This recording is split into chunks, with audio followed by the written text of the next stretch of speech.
Hey everyone, Brett the Stock Picker here. I just want to remind you not to be afraid of the Fed, okay? I know there's so much fear out there right now. I would say we are close to peak fear, and if you ever look at the history with stocks, that's the time you want to buy. You know, when it seems like there's no hope, it's all negative, but when everything's all negative, the slightest positives can get the market going. And like I said, if you have that long-term mindset, just forget about all the noise right now and just invest in America. Okay, it's the best stock market, the safest. I like my money in Annaly, NLY, which is paying over a 13% dividend, which is beating inflation. So that's my safe play where I know I'm making money off of that, regardless of what the market's doing. Long term, I also love Upstart, UPST.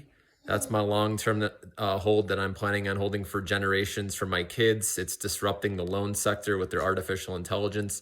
Check that one out. That's where I have a big chunk of my holdings in that one. Again, I'm just holding long-term. I also like Axum, AXSM, which you've heard me say in other videos. They had an FDA approval on their depression drug, an oral one, or it's a rapid, fast-acting depression drug that is only one of a kind. It's the first one approved in over 60 years. So I like that one once they roll that out in Q4. Also, INND, you've heard me talk about, Interscope Hearing.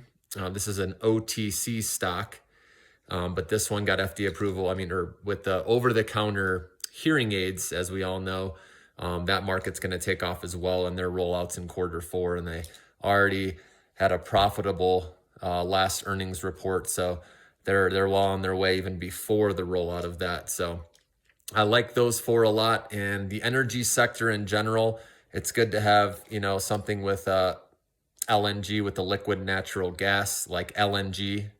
That's one stock. And then also OXY, I like a lot. Warren Buffett loves that company as well. And he has the option to buy up to 50% of the company. Right now he has 20%.